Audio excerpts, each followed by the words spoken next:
What you're looking at took years to perfect, not from a major manufacturer, not from a corporate design team, but from one obsessed designer who refused to compromise on a single detail.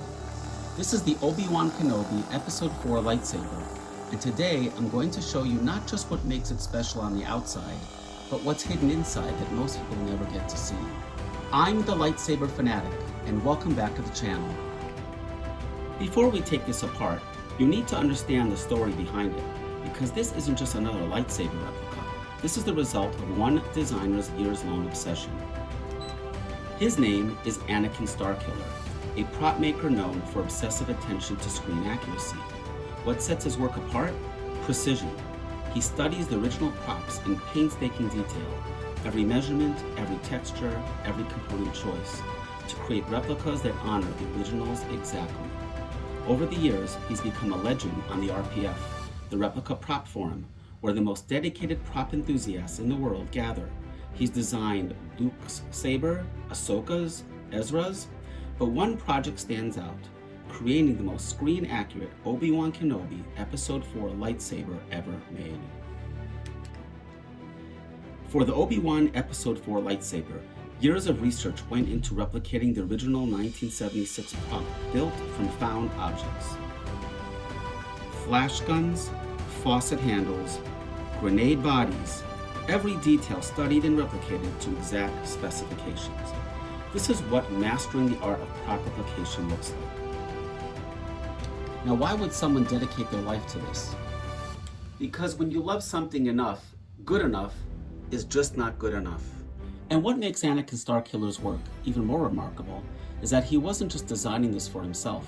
Under his brand, At Star's End, which he calls an otherworldly artifactory, he was designing it for the community, for collectors like me who share his passion for authenticity. Now, this design eventually made its way to TXQ, a Chinese manufacturer. And I saw what they've done with Anakin Starkiller's design, and more importantly, when I saw what the taco shop had engineered for the internal chassis. So let me show you that quality. Let me show you what's hiding inside this screen-accurate exterior. Now, most lightsaber reviews show you the outside. They show you the blade ignition, the sound fonts, maybe some close-ups on the exterior details, but the real story of this saber, it's hidden inside. And to see it, we need to take this apart.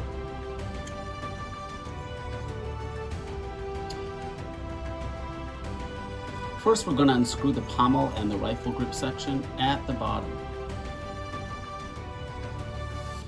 And now, look at this.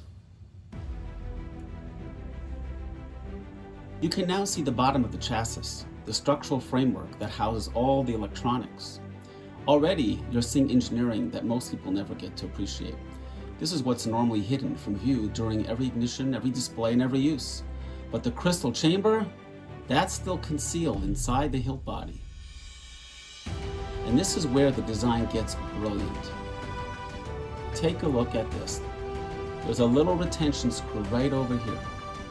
This isn't just holding things together. This is what keeps the entire chassis, all the electronics, the crystal chamber, the blade connection locked in place during use. Even during assertive handling, spinning, dueling, this retention system keeps everything secure. But when you want to see what's really inside, when you want to reveal the heart of this lightsaber,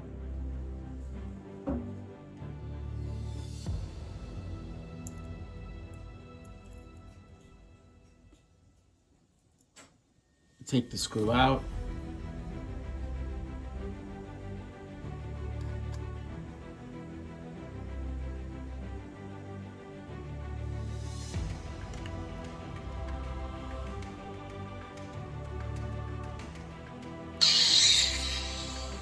And here it is, the Kyber crystal chamber. This is what's been hidden inside the whole time. This is the heart of the lightsaber, the Kyber crystal that in the Star Wars universe powers the blade. When this saber is fully assembled, you have perfect screen accuracy. Nothing extra, nothing that breaks the aesthetic. This looks exactly like Obi-Wan's lightsaber from EP4. But when you want to appreciate the engineering, when you want to see the lore made tangible, when you want to understand how things actually work, it's all right here, waiting to be discovered. Now that you can see this chassis completely, let me show you what the taco shop engineered. This chassis had to accomplish something incredibly difficult. It had to house all the electronics, the Proffie 2.2 soundboard, battery wiring and connections. It had to support and illuminate the crystal chamber. It had to be removable for maintenance and service. And it had to do all of this while being durable enough for actual use.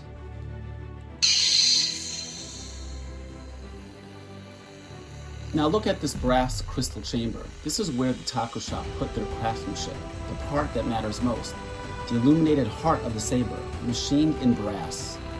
Now the rest of the chassis uses modern materials for structure and aesthetics, but look where the taco shop put the brass. Right here in the crystal chamber, the focal point, the visual and functional heart of the entire design. And all of this, the brass chamber, the structural body, the integrated electronics, gives the saber real weight. Just under 2.5 pounds. When you hold it, it feels substantial, like a real weapon, not a toy. Now look at how the brass crystal chamber integrates seamlessly with the structural body. Look at the retention system. Right over here. How that one screw secures the entire assembly, but makes it completely removable when needed. And remember, this entire chassis had to be narrow enough to slide through that hilt opening. Every component had to be precisely sized and positioned. This is problem solving at the highest level. The taco shop understood something important. You don't need to make everything from premium materials. You need to engineer smartly. Focus the craftsmanship where it counts. On the brass crystal chamber, that's the visual and functional heart of this design. When you have a designer like Anakin Starkiller, who dedicate years to perfecting every external detail, and a craftsman like the taco shop who knows where to focus their engineering, this is what you get. Not just a replica, not just a display piece, a fully sized vision inside and out. Now let's talk about why all of this matters. Why screen accuracy isn't just perfectionism for its own sake. The original Obi-Wan lightsaber from episode 4 wasn't built from a camera flash like Luke's saber.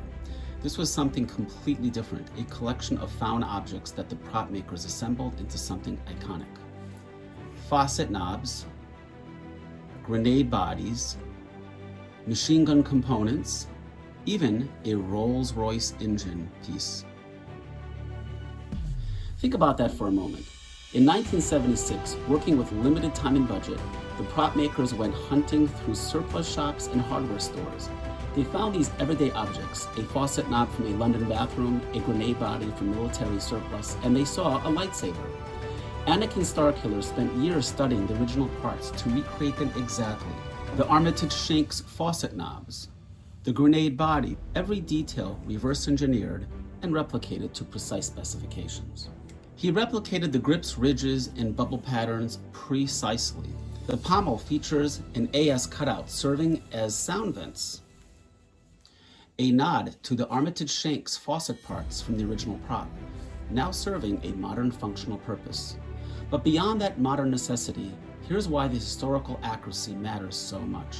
When George Lucas's prop team assembled these random objects in 1976, they created something that defined what a Jedi's weapon should look like. Those creative choices became canon.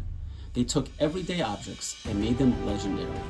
When you replicate those details accurately, when you honor every curve, every texture, every component choice, you're not just copying, you're preserving that creative spark.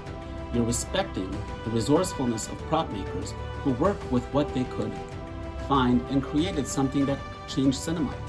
And here's something you need to see, a feature most reviews completely overlook. This comes with two emitters, the screen accurate display emitter for perfect aesthetics. Now most reviews mention the dual emitters, but what they don't show you is this.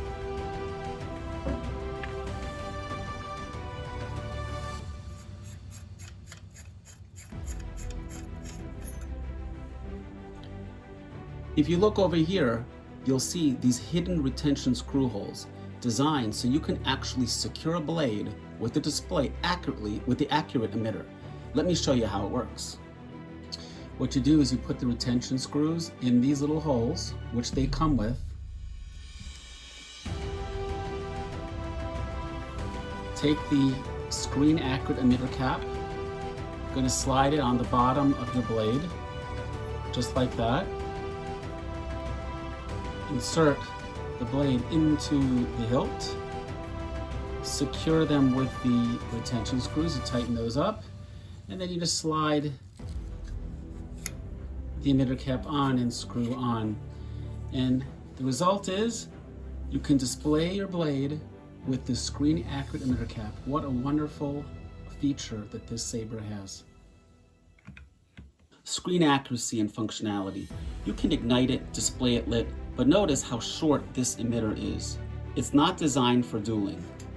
The forces of combat need more blade retention, and that's where this comes in, the combat emitter. Longer, designed to handle the stress of contact and movement during dueling, so you get both. Screen accuracy when you want it, durability when you need it. And for display without a blade, this plug. Every scenario is covered. And here's the beautiful part. Anakin Starkiller gave us perfect external accuracy, matching those found objects exactly. The taco shop gave us engineering that honors the Star Wars mythology internally. The Kyber crystal, the technology. You get both worlds, the 1976 prop and the fictional Jedi weapon it represents. That's what years of dedicated research gets you. Not just a replica, but a bridge between what they built on set and what we imagine when we think of a lightsaber. Now let me talk about why I chose the Proffie 2.2 version of this saber. I'll be honest with you, I'm not a programmer. I'm not planning to dive into config files and write custom blade styles, but I wanted Proffie for one simple reason. It sounds and looks better right out of the box.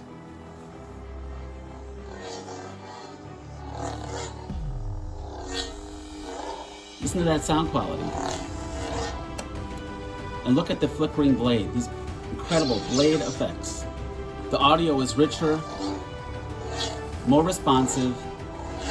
The blade animations are smoother, the clash detection is immediate and natural. Now there are easier soundboards out there. The SNV4 with its app control is much more user-friendly. You can change everything from your phone. But for pure experience, for that feeling of wielding something alive, Proffie really delivers. Even without custom programming, even without diving into the technical side, the out-of-the-box experience is superior. And for this saber, with this level of external craftsmanship and internal engineering, it deserved the best electronics I could give it.